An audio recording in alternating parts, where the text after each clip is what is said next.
दुर्गेश प्रियङ्काको गीत विरुद्ध सञ्चार मन्त्रालयमा उजुरी, शिक्षक पेसाको अपमान भएको दाबी।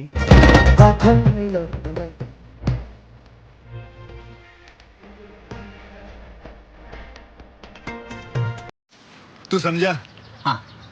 नहीं, तू समझा नहीं। अभिनेता दुर्गेश थापा र अभिनेत्री प्रियङ्का कार्कीको चलचित्र मास्टरनीको प्रवर्धनात्मक गीत प्रमोसनल सङ्ग विरुद्ध सूचना तथा सञ्चार मन्त्रालयमा उजुरी परेको छ।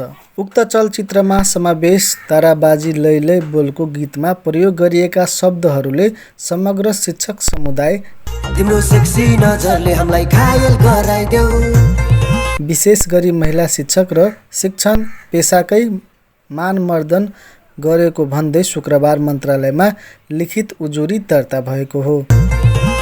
तनहुँको व्यास नगरपालिका 11 स्थित बराही माध्यमिक विद्यालयका शिक्षक रमेश बाबु भट्टराईले उक्त निवेदन दिएका हुन्। उजुरीमा गीतमा प्रयोग गरिएका शब्दहरू अमर्यादित र संस्कृति भड्काउने खालको रहेको उल्लेख छ।